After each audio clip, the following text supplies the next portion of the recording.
6 December 1956 doctor आंबेडकरांचं परिनिर्वाण.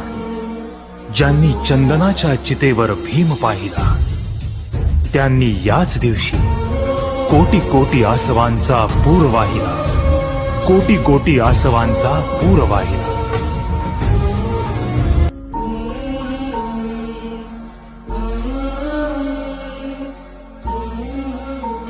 तुझ्या समाधीच्या पुढ्यात उभा भाळ वाकाला,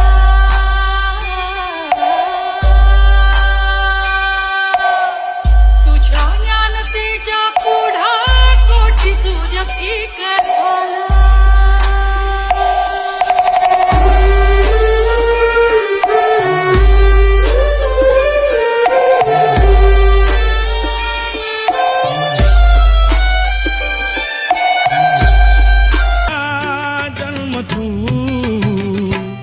या दिनासाठी